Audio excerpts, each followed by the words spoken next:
Hello बच्चों, कक्षा 12वीं की अर्थशास्त्र की क्लास में बेटा आपका बहुत स्वागत है। इसके पहले मैंने बेटा आपको व्यक्तिगत आय और निजी आय और राष्ट्रीय आय के बारे में बताया था। इसके परिभाषा, अर्थ और अंतर बताए थे बेटा। आज अपन राष्ट्रीय आय के अर्थ एवं उससे संबंधित अवधारणा में उसके अंतर्गत बेटा आज अपन पढ़ेंगे व्यय योग आय। मतलब न्याय को अपन व्यय योग्य लेते हैं। व्यय योग्य आय जो क्या है, व्यय का साधन है। तो अपन व्यय कब करेंगे, जब अपन को आय प्राप्त होगी। ठीक है ना बेटा। तो व्यय व्यक्तिगत आय का वह भाग होता है, मतलब व्यक्तिगत आय जो होती है वह भाग होता है जो लोग अपनी इच्छा अनुसार खर्च करते हैं। आप कोई भी वस्तु खरीदोगे तो अपनी इच्छा से खरीदोगे, है ना बेटा।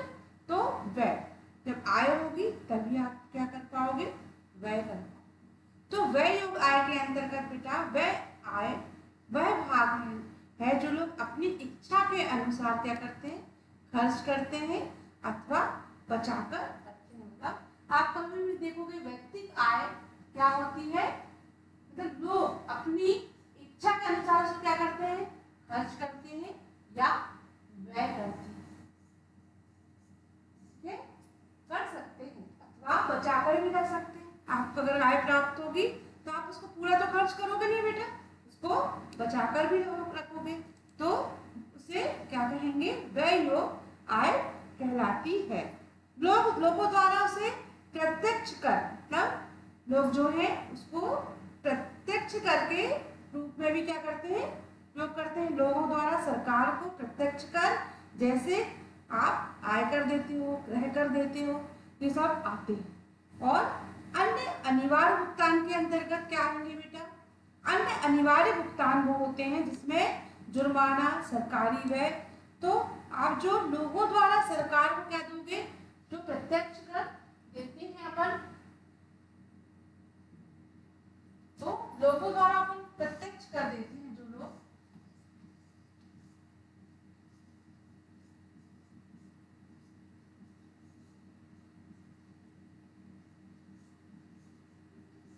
प्रत्यक्ष कर अपन किसको देते हैं, सरकार।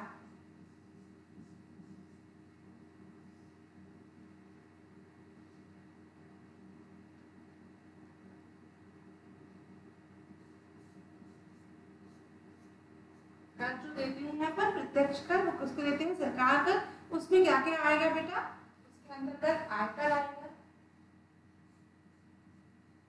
आयकर, आयकर और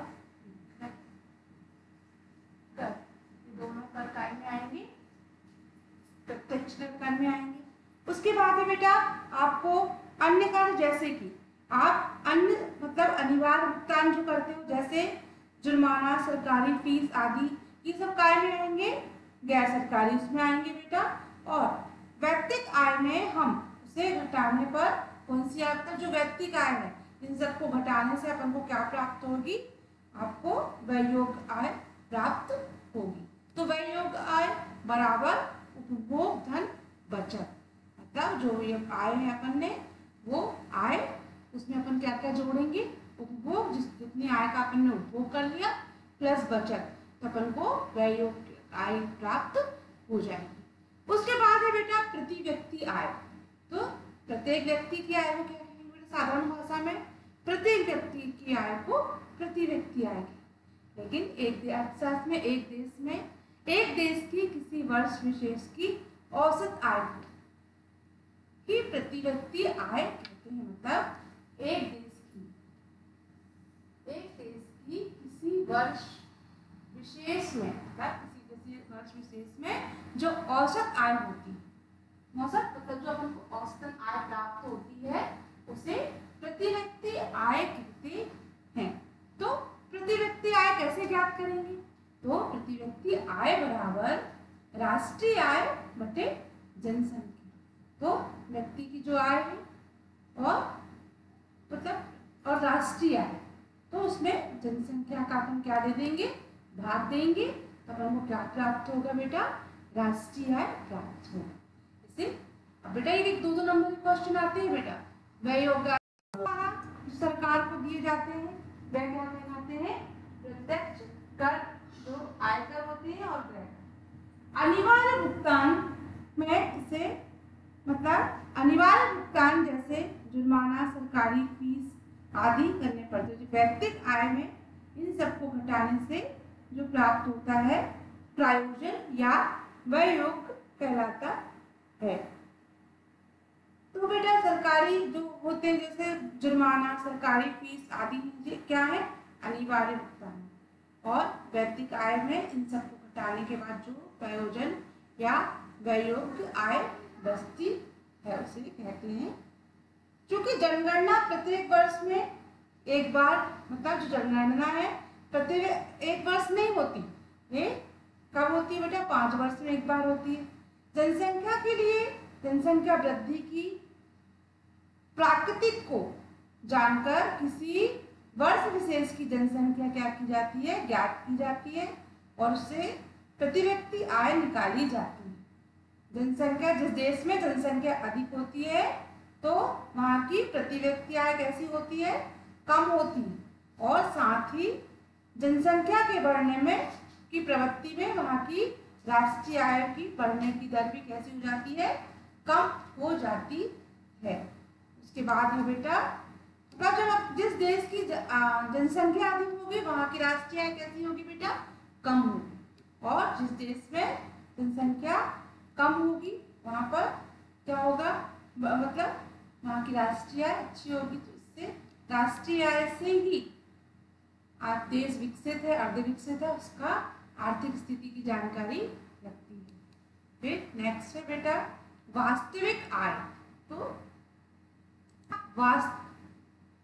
वास्तविक आय, तो राष्ट्रीय आय की गणना, वास्तविक मतलब जो वास्तविकता का क्या कराती है? बोध, है ना। राष्ट्रीय आय की गणना चालू कीमत पर होने के कारण, मतलब जो राष्ट्रीय आय की गणना है वह कैसी होती है? चालू कीमत पर, मतलब जो चालू कीमत है, चालू कीमतों पर होने के कारण उनमें वास्तविक आय का बोध नहीं होता। किसी वर्ष को आधार वर्ष, मतलब किसी वर्ष को आधार वर्ष मानकर उनकी कीमतों के आधार पर राष्ट्रीय आय की गणना की जाए तो वास्तविक आय प्राप्त होती है। बेटा ये छोटे छोटे प्रश्न आते हैं इसके कि आय, व्यय योग्य आय किसे कहते हैं, प्रति व्यक्ति आय किसे कहते हैं, और ऐसे ही बेटा वास्तविक आय किसे कहते हैं। तो ये छोटे छोटे प्रश्न बेटा 1 या 2 नंबर के कभी कभी परीक्षा में पूछ लिए जाते हैं। तो इसके बारे में आपको बता दूं कि राष्ट्रीय आय की गणना होती है चालू वर्ष में कीमतों के कारण ये वास्तविकता का बोध कराती है, और आधार वर्ष को मतलब मानकर इनसे कीमत के कारण राष्ट्रीय आय की क्या की जाती है? गणना की जाती है। फिर वास्तविक आय का ज्ञान करने के लिए हमें सामान्य वर्ष को आधार मानना जाता है, मतलब जो अपनी वास्तविक आय है उसको ज्ञात करने के लिए, जो वास्तविक आय है उसको ज्ञात करने के लिए आपको सामान्य वर्ष के आधार मानकर, जो सामान्य वर्ष है उसको आधार मानकर माना जाता है, और वास्तविक आय की क्या की जाती है? गणना की जाती है। तो वास्तविक आय कैसे ज्ञात करेंगे? उसका फार्मूला है बेटा वास्तविक शुद्ध राष्ट्रीय उत्पादन, मतलब जो वास्तविक शुद्ध राष्ट्रीय उत्पादन है उसके बराबर मौद्रिक शुद्ध राष्ट्रीय उत्पादन बटे वर्ष का कीमत निर्देशांक गुणा 100। तो इस फार्मूले से अपन क्या प्राप्त करेंगे? राष्ट्रीय आय प्राप्त करेंगे। तो वास्तविक आय ज्ञात करने के लिए मतलब आप सामान्य जो वर्ष है उसको क्या करोगे? आधार मानो। राष्ट्रीय आय का महत्व, ये आपने 3 चीज देखी बेटा, व्यय योग्य आय, वास्तविक आय, प्रति व्यक्ति आय, और उनको ज्ञात करने का आपको कैसे ज्ञात करनी है इसके बारे में। फिर है बेटा राष्ट्रीय आय का महत्व। तो किसी देश की अर्थव्यवस्था के लिए राष्ट्रीय आय होती है जो बेटा किसी देश की अर्थव्यवस्था के लिए, मतलब उस देश की अर्थव्यवस्था कैसी, उसका महत्व कैसे पता चलेगा। तो राष्ट्रीय आय, अर्थव्यवस्था में राष्ट्रीय आय का बड़ा महत्व होता है। देश में आर्थिक व्यवस्था का ये क्या है? देश की जो आर्थिक व्यवस्था है उसकी क्या है? ये देश की के लिए बेटा देश की आर्थिक व्यवस्था का प्रगति सूचक है। जो राष्ट्रीय आय है वो देश की प्रगति सूचक व्यवस्था है। अर्थव्यवस्था की आर्थिक स्थिति का उसे मतलब जो अर्थव्यवस्था है उसकी आर्थिक स्थिति का अपन उसको दर्पण भी कहा जाता है। मतलब जो किसी देश की आर्थिक स्थिति को दिखाता हो, है ना। और राष्ट्रीय आय के महत्व के मतलब निम्नलिखित बिंदु है बेटा। तो आपको ये प्रश्न अच्छे से बेटा राष्ट्रीय आय के महत्व को ध्यान से देखना है, पढ़ना है। कभी कभी बोर्ड परीक्षा में राष्ट्रीय आय के महत्व को प्रश्न पूछे जाता है। तो पहला है बेटा आर्थिक विकास का सूचकांक। मतलब किसी भी देश की आर्थिक व्यवस्था के लिए सबसे पहला आपका ये है आर्थिक विकास। आर्थिक मतलब जो पहला है बेटा आर्थिक विकास का सूचकांक। तो जो राष्ट्रीय आय है वो कैसी है बेटा, जो राष्ट्रीय किसी देश की राष्ट्रीय आर्थिक व्यवस्था का सूचकांक होती है। उसमें समानता राष्ट्रीय आय कैसी होनी चाहिए, मतलब जिस देश की राष्ट्रीय आय अधिक होगी तो वह देश कैसा होगा, विकसित होगा। और मतलब आर्थिक दृष्टि से कैसा होगा, विकसित होगा। और उसमें किसी देश में और जिस देश की राष्ट्रीय आय कम होगी वो देश का मतलब कैसा होगा बेटा, पिछड़ा हुआ माना जाए। तो आर्थिक विकास का सूचकांक मतलब उसका आप मतलब जिस देश की राष्ट्रीय आय कैसी होगी, अच्छी होगी, प्रगति सूचक हो, वह देश कैसा होगा, विकसित होगा। और जिस देश की आर्थिक मतलब आर्थिक विकास कम होगा वह देश पिछड़ा होगा। फिर है जीवन स्तर का सूचकांक। दूसरा है मतलब आपका जो जीवन स्तर है काय पर डिपेंड करता है, आर्थिक स्थिति, है ना। तो आर्थिक स्थिति कैसी होना चाहिए, जीवन स्तर का सूचकांक। तो जीवन मतलब आर्थिक व्यवस्था जैसी होगी आपकी, आप मतलब कैसे उसको आपकी अर्थव्यवस्था कैसी है, आपकी आय कैसी है, आपका जीवन स्तर उसी पर क्या करता है, निर्भर करता है। तीसरा है आर्थिक कल्याण का मापक। तो जो राष्ट्रीय आय है वो आर्थिक कल्याण का मापक भी है। तो आप किसी के जीवन मतलब आर्थिक विकास के का मापन राष्ट्रीय आय से मतलब उसकी आय से कर सकते हो। फिर है चौथा है बेटा विकास दर का सूचकांक। तो अगर किसी देश की आर्थिक विकास के लिए सबसे महत्वपूर्ण वहाँ की राष्ट्रीय आय है। तो जिस देश में राष्ट्रीय आय अच्छी होगा वहाँ उस देश का विकास भी कैसा होगा, प्रगतिशील होगा। और अगर देश का जो आर्थिक मतलब राष्ट्रीय आय कम होगी तो अभी मैंने ये भी बताया था बेटा कि जिस देश की जनसंख्या अधिक होगी तो वहां पर राष्ट्रीय आय कैसी होगी, कम। फिर है कर देय क्षमता की माप। तो जो राष्ट्रीय आय के लिए कर देय क्षमता की माप भी आवश्यक है।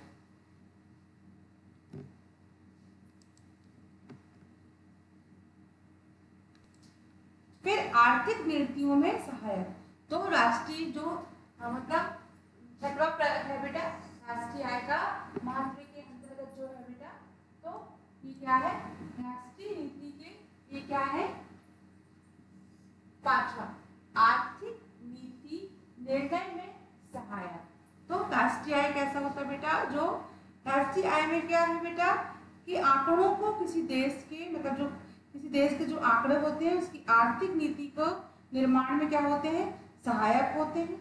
और इसमें सरकार को रोजगार, साख, बचत और विनियोग संबंधी मामलों में आर्थिक नीति बनाने में क्या करते हैं, सहायक करते हैं। मतलब जो आर्थिक नीति होती है वो कैसे बनती है, सरकार को जो आंकड़े होते हैं वो होते हैं सरकार में रोजगार, साख, बचत, विनियोग।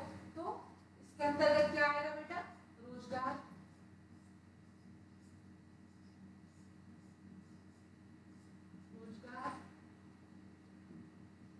और साख,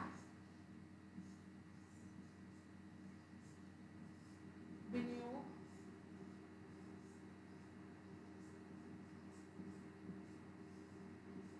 और बचत। तो इनको निर्णय लेने में क्या है, ये इन सब चीजों की फिर है बेटा तुलनात्मक अध्ययन में सहायक। तो राष्ट्रीय आय के आंकड़ों के द्वारा मतलब जो तुलनात्मक अध्ययन में मतलब ये तुलनात्मक दो या दो से अधिक देशों की तुलना के लिए, तुलनात्मक मतलब किसी भी देश तुलना दो से की जाती है ना बेटा, इसलिए तुलनात्मक राष्ट्रीय आय के आंकड़ों द्वारा मतलब दो या दो से अधिक देशों की आर्थिक स्थिति की क्या की जाती है, तुलना की जाती है। और से राष्ट्रीय आधार न केवल देश की आर्थिक स्थिति की तुलना की जाती है बल्कि एक देश से दूसरे देश के मतलब विभिन्न देशों से जो होते हैं उससे प्रगति की तुलनात्मक अध्ययन किया जाता है। फिर है बेटा 8वां है आय के वितरण की जानकारी।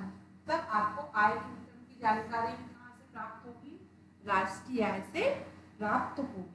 तो राष्ट्रीय आय में अध्ययन के लिए इस बात को भी ध्यान में रखना आवश्यक है कि राष्ट्रीय आय में विभिन्न रूपों में, जैसे कि विभिन्न रूपों में आप कैसे प्राप्त करोगे, मजदूरी, लगान, ब्याज, किस प्रकार से वितरण हुआ, ये सब आपके आय की क्या है, ये साधन है।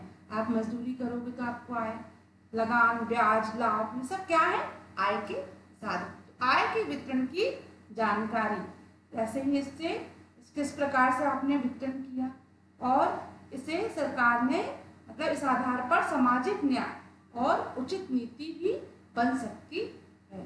फिर ये बेटा 9वां है आर्थिक नियोजन में सहायक। तो आर्थिक नियोजन मतलब जो अर्थव्यवस्था के लिए जो आर्थिक नियोजन है वो कैसे हो, इसके लिए भी राष्ट्रीय आय का महत्व में ये सहायक है। क्या है, आर्थिक नियोजन। आर्थिक व्यवस्था अच्छी होगी बेटा, नियोजन अच्छा होगा तो देश क्या करेगा, प्रगति करेगा। तो राष्ट्रीय आय के आंकड़ों में आर्थिक नियोजन किस प्रकार से सहायक है, तो नियोजन में उत्पादन आएगा बेटा, बचत आएगी, विनियोग आएगा और उपभोग संबंधी आंकड़ों की भी क्या मिलेगी, अपन को जानकारी मिलेगी। और इससे क्या होगा बेटा, राष्ट्रीय आय विश्लेषण भी प्राप्त होगा। ये मतलब राष्ट्रीय आय कैसी, इन आंकड़ों को प्रकाश में रखते हुए पिछली प्रवृत्तियां किस प्रकार की थी, मतलब जब अपन आर्थिक नियोजन बनाएंगे तो पिछले बार की जो प्रवृत्तियां थी वो कैसी थी और ये भविष्य में उचित नियोजन के लिए मार्गदर्शन का कार्य करेंगी, ऐसा मतलब ये सहायक होती हैं। तो नियोजन से आपको क्या, नियोजन के लिए क्या होगा, उत्पादन होगा, उपभोग संबंधी आंकड़े होंगे, राष्ट्रीय आय में क्या होगा, विश्लेषण होगा। ये सब अपन को कैसे प्राप्त है, राष्ट्रीय आय के महत्व में ये आर्थिक नियोजन के लिए क्या है, सहायक। और इसके पिछली प्रवृत्तियों को किस प्रकार की रही, इस पे भी क्या करेंगी, उचित नियोजन का मार्गदर्शन का क्या करेंगी, कार्य करेंगी। फिर 10वां है बेटा प्रतिव्यक्ति आय। अभी मैंने आपको प्रतिव्यक्ति आय की परिभाषा और अर्थ बताया था। अब है बेटा प्रतिव्यक्ति आय के महत्व। तो प्रतिव्यक्ति आय को जानने के लिए राष्ट्रीय आय की जानकारी होना बहुत आवश्यक है। मतलब आप किसी व्यक्ति की आय जानना चाहे तो तुम्हारी राष्ट्रीय आय को भी जानना क्या है, अति आवश्यक है। प्रतिव्यक्ति आय देश के आर्थिक कल्याण की क्या है, सूचक है। मतलब देश का जो आर्थिक विकास है, आर्थिक कल्याण है, जो देश की आर्थिक प्रगति है वो प्रतिव्यक्ति आय पर ही क्या करती है, निर्भर करती है। यदि प्राकृतिक मतलब जो अधिक प्रतिव्यक्ति आय में वृद्धि होती है, मतलब अगर प्रतिव्यक्ति आय में वृद्धि होगी तो लोग अधिक से अधिक वस्तुओं का क्या करेंगे, उपयोग कर सकेंगे, मतलब ज्यादा से ज्यादा वस्तु खरीदेंगे, उपयोग करेंगे और इन लोगों को आर्थिक कल्याण में क्या होगी, वृद्धि होगी। तो प्रतिव्यक्ति आय का महत्वपूर्ण क्या है बेटा, तो प्रतिव्यक्ति आय देश के आर्थिक कल्याण की क्या है, सूचक है।